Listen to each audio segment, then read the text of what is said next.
اس قرآن کو افسانہ کہہ کر بکواس کرتے تھے کہ وہ اپنے کسی بندے کو اس کی طاقت سے زیادہ کام کا مکلف نہیں کرتا۔ اللہ کے پاس ایک کتاب میں بندوں کے اعمال لکھے ہوئے محفوظ ہیں، اور وہ کتاب حق کے ساتھ کلام کرتی ہے اور ان پر بالکل ظلم نہیں کیا جائے گا کہ ہائے ہماری خرابی، اور اللہ تعالیٰ سے کوئی چیز چھپی ہوئی نہیں ہے۔ ظلم کرنا بھی محال ہے جن سے کہ اللہ پر کسی بندے کا کوئی حق نہیں ہے۔ اجر اور ثواب دینا یہ اس کا فضل ہے، اور گناہوں پر گرفت کرنا اور سزا دینا یہ اس کا عدل ہے۔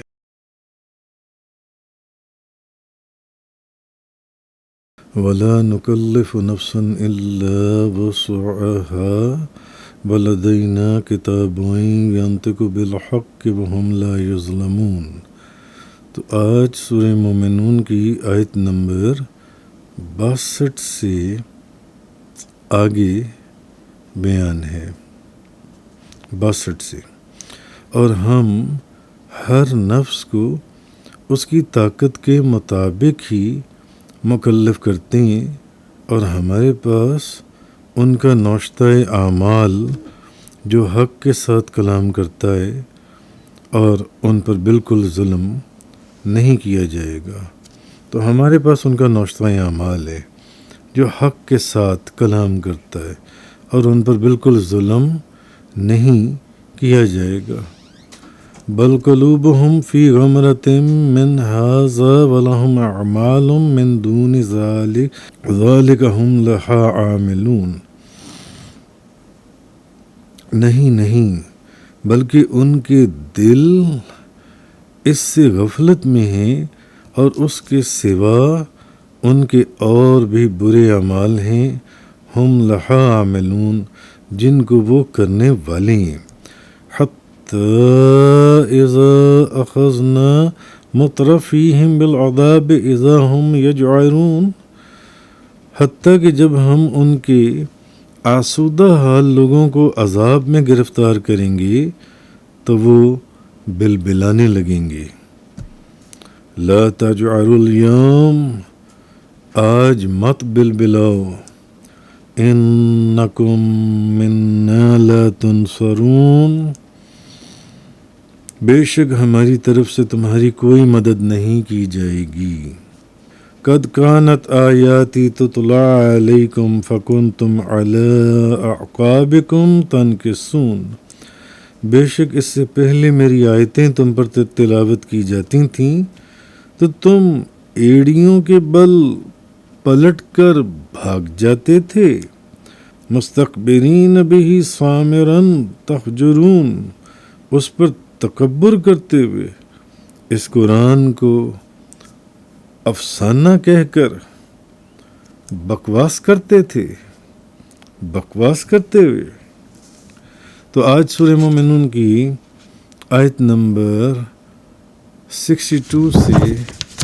67 تک کا بیان ہے۔ پچھلی آیات میں اللہ تعالیٰ نے جو خالص مخلص مومن تھے ان مومنوں کی صفات کا اور ان کے اعمال کی کیفیات کا ذکر کیا تھا، اور اب بندوں کے اعمال کے احکام میں سے 2 حکم بیان فرمائے۔ ایک حکم تو یہ کہ وہ اپنے کسی بندے کو اس کی طاقت سے زیادہ کام کا مکلف نہیں کرتا۔ یہ 2 چیزیں یہاں بیان کی گئیں۔ ایک بات تو یہ کہی گئی کہ وہ اپنے کسی بندے کو اس کی طاقت سے زیادہ کام اس کے اوپر نہیں ڈال دیتا، اس کا مکلف نہیں کرتا۔ اور دوسرا حکم یہ کہ اللہ کے پاس ایک کتاب کے اندر بندوں کے اعمال لکھے ہوئے محفوظ ہیں، اور وہ کتاب حق کے ساتھ کلام کرتی ہے اور ان پر بالکل ظلم نہیں کیا جائے گا۔ یعنی ایک بات تو یہ کہ اللہ تعالیٰ اپنے بندوں کے اوپر ان کی طاقت سے زیادہ کام کا بوجھ نہیں ڈالتا، ان کا مکلف نہیں کرتا۔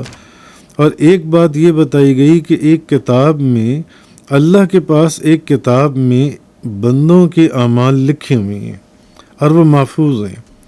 اور وہ کتاب حق کے ساتھ کلام کرتی ہے اور ان پر ظلم نہیں کیا جائے گا۔ یہ ہے ہماری کتاب جو تمہارے خلاف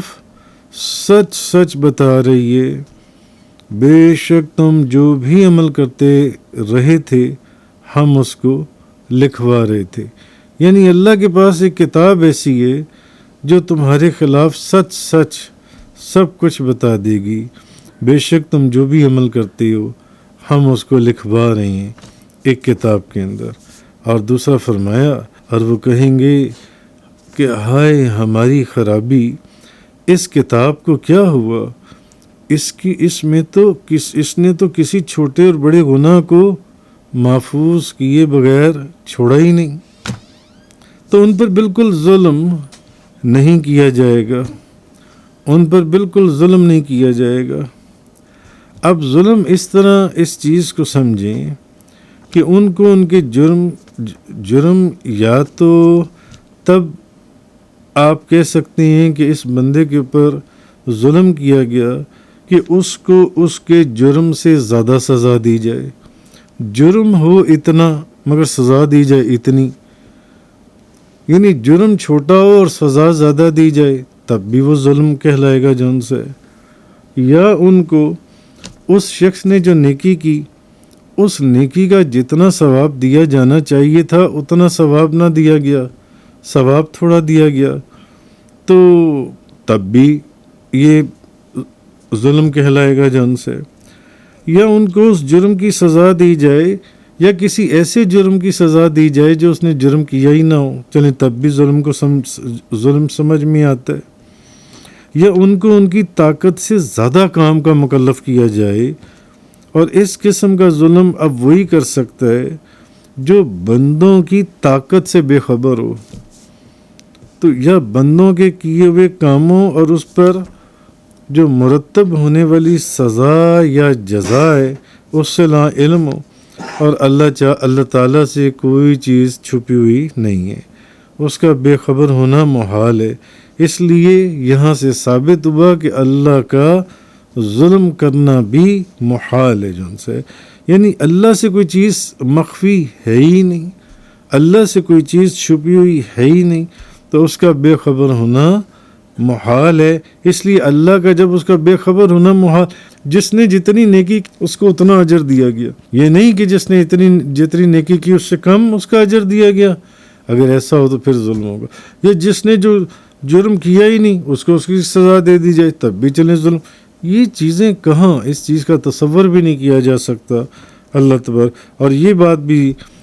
ذہن میں رہنی چاہیے کہ اللہ پر کسی بندے کا کوئی حق نہیں ہے، اجر اور ثواب دینا یہ اس کا فضل ہے، اور گناہوں پر گرفت کرنا اور سزا دینا یہ اس کا عدل ہے، یہ اس کا عدل ہے۔ اس لیے اللہ کی جناب میں کسی بھی زاویے سے کسی بھی ڈائریکشن سے آپ اس کو ظلم تصور کر ہی نہیں سکتے جن سے۔ بہرحال تو آگے یہ فرمایا گیا کہ بل قلوبہم فی غمرۃ من ھذا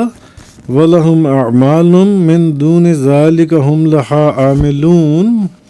آیت نمبر 63 کے اندر۔ بلکہ کافروں کے دل اس قرآن سے غفلت میں، اور کافروں کے کام ان اعمال کے علاوہ ہیں جنہیں یہ کر رہے ہیں۔ اب یہاں ایک مطلب تو یہ ہے کہ کافروں کے دل جو ہیں وہ قرآن پاک سے غفلت میں ہیں، قرآن پاک سے کافروں کے جو ان سے دل ہیں، اور ان کافروں کے جو خبیث کام ہیں جنہیں یہ کر رہے ہیں ان کاموں کے خلاف ہیں جو جن آیات میں ایمانداروں کا ذکر کیا گیا ہو ان کاموں کے یہ خلاف ہیں۔ اور ایک معنی یہ ہے کہ کافروں کے دل اس قرآن سے بھی غفلت میں ہیں، اور وہ اس عظیم غفلت کے علاوہ اس کے علاوہ بھی بہت خبیث کام کر رہے ہیں۔ یہاں قرآن یہ کہہ رہا ہے، یعنی قرآن سے بھی غفلت میں ہیں، اور اس کے علاوہ بھی یہ تو قرآن سے جو ان کی غفلت ہے کافروں کی، یہ تو ان کا خبیث کام ہے ہی ہے، اس کے علاوہ بھی یہ جو کافر ہیں اور ان کافروں کے ساتھ جو منافق، یہ سب خبیث کاموں میں لگے ہوئے ہیں، خبیث کاموں میں۔ اہل ایمان جو ہیں وہ یہ کام نہیں کرتے، نہ ان کے یہ کام ہوتے ہیں جو ان سے۔ بہرحال حتی اذا اخذنا مترفیہم بالعذاب اذا ہم یجعرون، یہاں تک کہ جب ہم نے ان کے خوشحال لوگوں کو عذاب میں پکڑا تو جبھی وہ فریاد کرنے لگے۔ اب کفار کے جو اعمال کا انجام ہے اس کو بیان کیا جا رہا ہے، یعنی کفار اپنے اعمال پر ہی قائم رہے، کافر اپنے اعمال پر قائم رہے، یہاں تک کہ جب ہم نے ان کے خوشحال لوگوں کو عذاب میں پکڑ لیا، کافروں کے جان سے۔ یہ مثلاً بدر کے دن ان کے جو خوشحال لوگ تھے کافروں کو، ان کو کس طرح چن چن کر قتل کیا گیا، اور وہ قتل ہوئے بدر والے دن، جنگ بدر والے دن، کافروں کے جو خوشحال لوگ تھے۔ اب وہ فریاد کرنے لگے، اور ایک تفسیر اس کی یہ ہے، یا ایک قول اس کا یہ بھی ہے کہ یہاں جس عذاب کی مثال دی گئی ہے نا، کہ ہم نے جب ان کے خوشحال لوگوں کو پکڑا، ایک تو جنگ بدر والے دن جو ان کو قتل کیا گیا تب یہ بلبلانے لگے، اور دوسرا جب نبی کریم صلی اللہ علیہ وسلم نے دعا فرمائی، قحط کی کہ ان کے پر قحط نازل کیا جائے جن سے، تو اور وہ قحط اس حالت پر پہنچ گیا کہ ان کے پاس کھانے پینے کی کوئی چیز بھی نہیں رہی، اور یہ کتے اور مردار کھانے لگے کافر جن سے۔ تو یا اس میں اس کی طرف اشارہ ہے۔ تو آگے فرمایا لا تجعلوا اليوم انکم منا لا تنصرون قد كانت آیاتی تتلی علیکم فکنتم علی اعقابکم تنکسون مستقبلین بہ سامرا تہجرون۔ آگے فرمایا کہ آج فریاد نہ کرو، بے شک ہماری طرف سے تمہاری مدد نہیں کی جائے گی، بے شک میری آیات کی تمہارے سامنے تلاوت کی جاتی تھی، تو جب تلاوت کی جاتی تھی اس وقت تو تم ایڑیوں کے بل الٹے پلٹتے تھے، خانہ کعبہ کی خدمت پر ڈینگیں مارتے، رات کو الٹی سیدھی باتیں کرتے ہوئے بکواس کرتے تھے۔ آج فریاد نہ کرو، یعنی کافروں کی فریاد کے جواب میں ان سے کہا گیا کہ اب فریاد نہ کرو، اب فریاد کا کوئی فائدہ نہیں ہوگا، کیونکہ بے شک ہماری طرف سے اب تمہاری مدد نہیں کی جائے گی۔ جب قرآن مجید کی آیات تمہارے سامنے تلاوت کی جاتی تھیں، تم ایڑیوں کے بل پلٹ جاتے تھے، اور ان آیتوں کے اوپر بجائے اس کے کہ تم ایمان لاتے، تم ایمان نہیں لاتے تھے، اور خانہ کعبہ کی خدمت کے اوپر تم اتنی بڑی باتیں کرتے تھے، ڈینگیں مارتے تھے کہ ہم حرم والے ہیں اور بیت اللہ کے ہمسائے ہیں، اور ہم پر کوئی غالب نہیں آ سکتا جان سے، ہمیں کسی کا خوف نہیں ہے، اور خانہ کعبہ معظمہ کے گرد جمع ہو کر تم لوگ الٹی سیدھی باتیں کرتے تھے، اور رات کو وہاں بیٹھ کر بیہودہ باتیں اور بکواس کرتے تھے، اور ان باتوں میں قرآن کے اوپر تم تان کرتے تھے،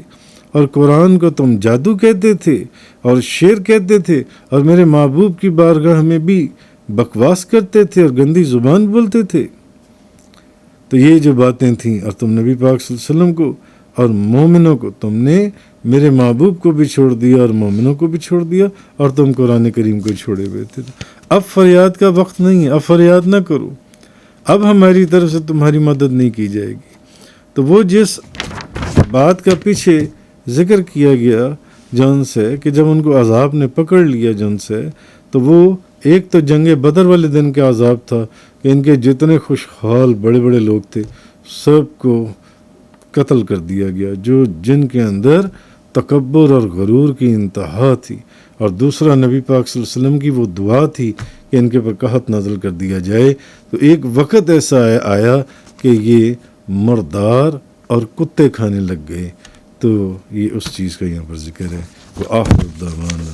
ان الحمد للہ رب العالمین۔ تفسیر قرآن کا یہ لیکچر انگلش میں سننے کے لیے براہ کرم ڈسکرپشن میں موجود لنک پر کلک کریں۔